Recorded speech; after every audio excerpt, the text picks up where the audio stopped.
It's pretty late tonight when we're recording. Well, not pretty late. It's only 9:16, but we're recording pretty late today on Tuesday, November 11th, by the way, because we just watched KU dominate at home. We don't multitask when we got basketball on. That's number one rule here. We watch and we enjoy, whether it's KU basketball or Timberwolves basketball. That's the big rule in my apartment is we watch and we have fun time watching the game. So KU had a great game. I'm really impressed with Cole Rosario. Man, that kid is going to be special. Bryson Tiller's been playing great as well, but Cole, just like, for being that young and just the way he grinds and plays so hard and makes everything happen. But I could talk about it for days, but we got something to get to today. Something really exciting, and that is my official wide receiver rankings as of Tuesday, November 11th. Of course, in fantasy football and in Dynasty fantasy football, rankings change all the time. So I've got a tier list here. I got a tier list here that I'm excited to bring you guys through. So let's get right into it. All right, starting off S tier. This is going to be pretty self-explanatory. These are like the S tier guys. These are the guys that, because wide receivers are so valuable, these are like the players to own in Dynasty. So I've got 4 guys in my S tier, and I've got them ranked by value. So like number 1 to number 4. So to start off the S tier, I've got Jamar Chase, Jackson Smith-Njigba, Puka Nacua, and Justin Jefferson. So that's the S tier. That's top of the line, top guys. Okay. We've got Jamar, who has proved to be like a dominant wide receiver, especially when you add on the connection that he has with Joe Burrow. It makes him that much more valuable. He's only 25.7 years old, so he's still really young, and he's already arguably the top receiver in the NFL.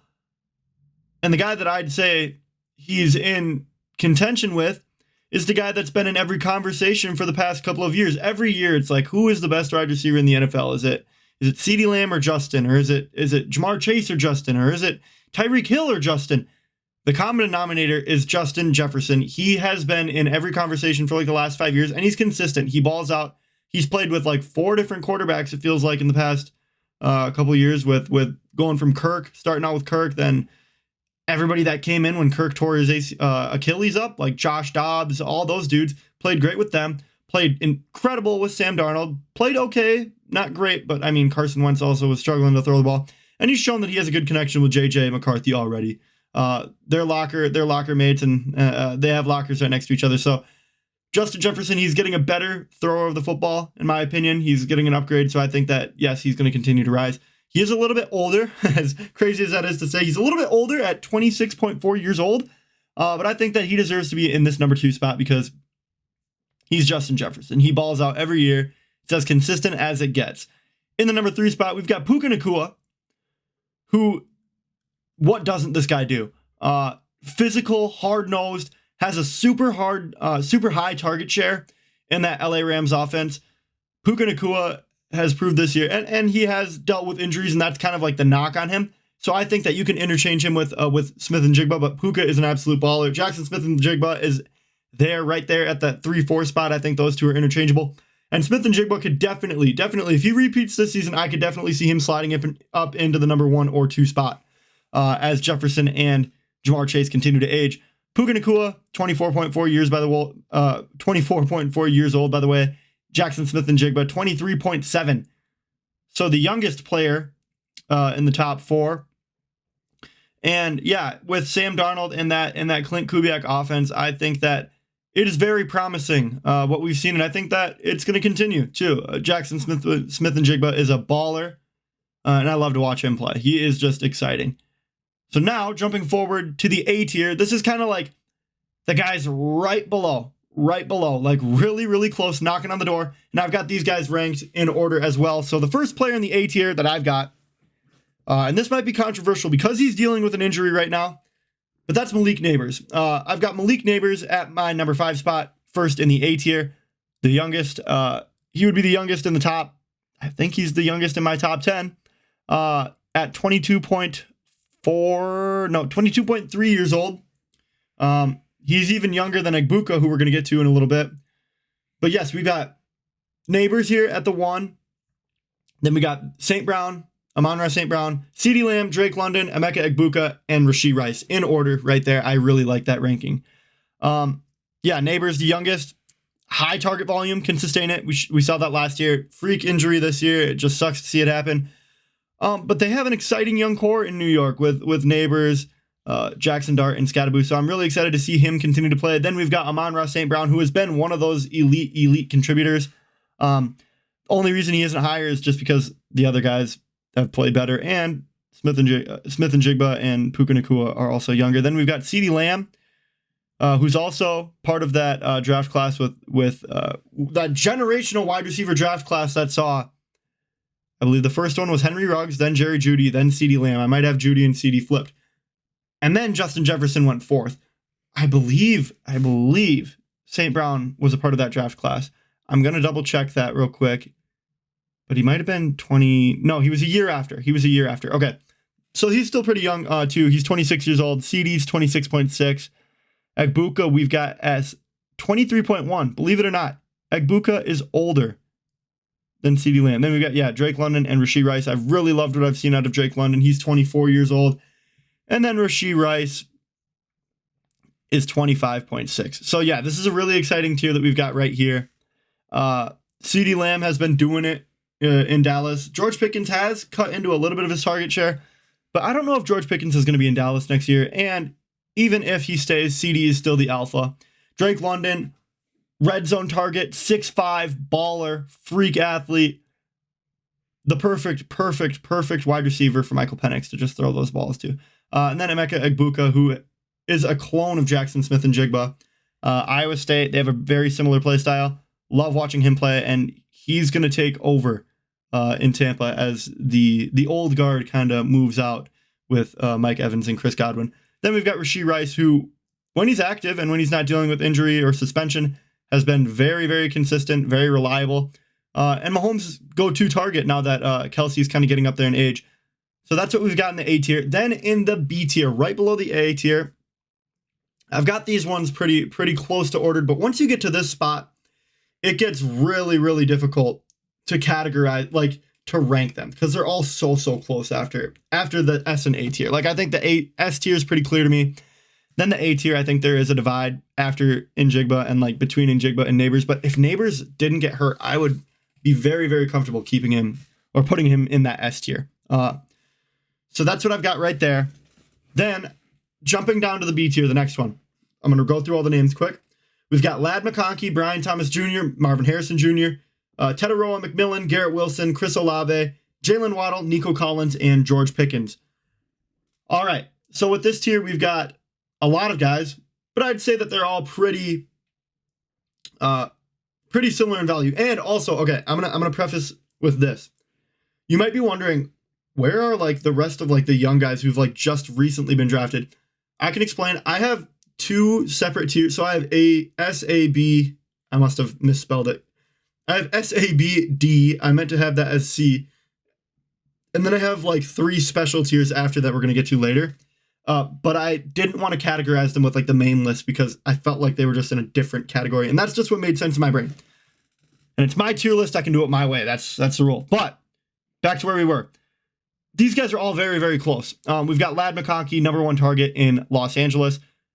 But that receiving room, the only concern I'd have is that receiving room, and there are so many elite weapons in that offense. So that's the only thing is target share potentially for McConkey, but he played great as a rookie. He's still playing good. I've got him right there as the first one in B tier. And then Brian Thomas Jr. is right behind him, who's had a very disappointing season so far. Hoping that he can get things together, but I believe he's dealing with injury right now. Then we've got Marvin Harrison Jr., who is also kind of disappointed so far in his career, but how much of that is his fault? I think if this, I talked about this a couple episodes ago. If the situation is different, I think that he's playing incredible. You put him in any of the spots of those guys who are really performing, I think he's putting up similar numbers. Then we've got Teteroa McMillan, elite wide receiver prospect, but I think his situation, oh my gosh, somebody just texted me and it was full volume right into my headphones. Sorry. That's why I made that face. I think his situation and his role as Bryce Young's like really only true viable receiver. Plus his ability as just a true pterodactyl X wide receiver is off the charts. I think that he has a very, very high ceiling, and he could definitely move up into the A or S tiers as he progresses. And he's still young, so very, very high potential there. And then we've got Garrett Wilson, who's also been kind of dealt a bad hand so far throughout his career. Chris Olave, you could say the same thing. A lot of Ohio State in this tier with these two, Wilson and Olave and Marvin Harrison Jr. And then, of course, JSN and Egbuka up above. But then we've got, right after that, we've got Waddle, Collins, and George Pickens. Jalen Waddle, I think he's an elite talent. Like, he was a top 10 draft pick. But Tua has struggled at times, and also playing in an offense with Tyreek Hill can make it difficult. He's really had a chance has an opportunity to prove himself down this back half of the stretch of the season. I remember times when he was valued up in that A tier, you would argue. So Jalen Waddle, I think, still has it. I think it would be really, really exciting to see him kind of work his way back up to one of those like prized dynasty wide receiver assets. So that's why I've got him there. Then we've got Nico Collins and George Pickens. They're both a little bit older. Or, well, I lied about Pickens. Pickens is only 24. But Nico Collins and Waddle are both a little bit older. Nico's 26.6 and Jalen Waddle is 27. So they're getting up there, but I still think that they are elite talents. Then, moving on to our next tier, I'm going to explain this tier kind of like this. The reason that these guys are in this tier isn't based off of talent. Well, I should say it's based off of a number of factors. It's not only based off of talent and performance. It's based off of like team outlook, team scenario, team situation. So in this tier, we've got Devontae Smith, who I think is like the premier guy here just because he's still so young. And he's a really high talent, shown that he can do it. DJ Moore, AJ Brown, DK Metcalf, Michael Pittman Jr., Zay Flowers, and Jerry Jeudy. Now, Smith and Brown, it's hard to value them higher because I think that with Saquon in that offense, the Eagles are always like they're gonna rely so heavily on the run. So it's hard to really, unless one goes one way, like goes to another team and they separate and one becomes the true alpha. It's really hard to keep to trust one of them as an elite asset like the names above, excluding Waddle, I'd say. So I felt like that's my justification for keeping them in B tier. And then DJ Moore, who's getting old, plus that Chicago receiving room is also very, very loaded. But I would still qualify him as the go-to receiver in Chicago. Plus, he's got a really big contract, so if they're going to pay him, they might as well get him the ball. DK Metcalf, who's also getting up there in age, not crazy old, but he's getting up there, 28 years old, almost 28, I should say, 27.9. Getting old and just been a little inconsistent in Seattle so far. Michael Pittman Jr., who's had flashes, like he's played great, and he's also been a really hard start. So I think that goes for him and Zay Flowers. Then you got Jerry Jeudy, who, I mean, I don't think he belongs this high. Like there are guys that I'm going to list later that are way better than him, but just potential based, like he has the skill. And last year it looked great, but he's fallen off of a cliff again this year. So that's kind of that tier right there. Now, this next tier is where it gets fun. This next tier, I have young elite twos. Okay. So it was hard to rank them in with the others because I think like these are all like your true ones that you see up above. Then you get here and I've got my young elite twos. I couldn't group like Devontae Smith technically in with this group because I mean he's 27 now. Yeah. Like he is a vet in the league. And he's getting old for Dynasty football. That's kind of scary. So we've got our young elite twos. We got Xavier Worthy, Jamison Williams, Jordan Addison, Travis Hunter, Rome Odunze, and T. Higgins. Now these guys right here, T. Higgins, you could probably group in with, if I'm going to make that argument for Devontae Smith, I should probably make it for T. Higgins as well. But regardless, these guys, if you put them in an offense where they could be the true number one, they would absolutely thrive. And I ranked them. I think Worthy is just super dangerous just with his speed and ball skills. Jamison Williams the same way. Jordan Addison, he's very similar to Justin Jefferson and like he's a do-it-all receiver. And then you've got Travis Hunter, who I think was the best wide receiver prospect out of that 2025 draft class. But the main concern with him is he going to play cornerback or is he going to be a primary receiver? So if he were a primary receiver, oh my gosh, he would be incredible. Rome Odunze, who I'd say is playing behind DJ Moore still, and then T. Higgins, who has, of course, just Jamar Chase in front of him. So out of all these guys right here, all of these guys listed, they have a player above them on the chart, on the tier list. So that's kind of my justification for making something separate for them, because it's hard to rank them in comparison. I think that if you look at it and you kind of understand it, you watch football, you know how valuable these guys are. And plus, they're not like Jameson Williams, Jordan Addison, Rome Odunze, T. Higgins, Xavier Worthy. Travis Hunter is the only iffy one. Those guys are all like very viable super flex starters. I don't know if you'd want to trot them out as like your wide receiver 2, but they're very viable super flex starters. So those are my young elite 2s. Then the next tier are guys who are a little bit unproven, but guys that I think have really high upside. So I'm not going to rank them up there with the guys who are already performing. I wanted to have like a high upside tier. So we've got Keon Coleman, Matthew Golden, Quentin Johnston, Luther Burden, and Ricky Pearsall Jr.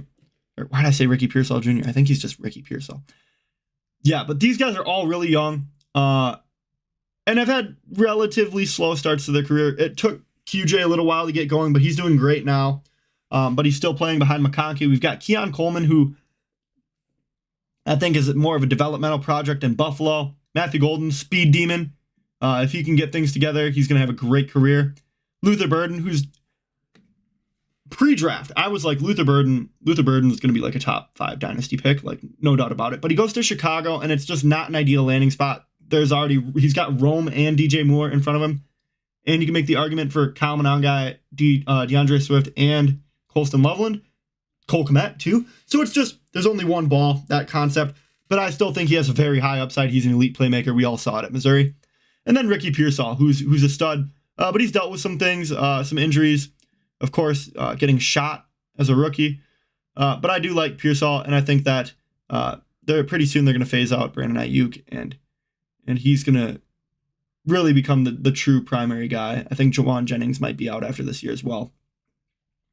So that's that tier. That's the high upside tier. Then we've got the final tier. And this one, these guys you can't really rank.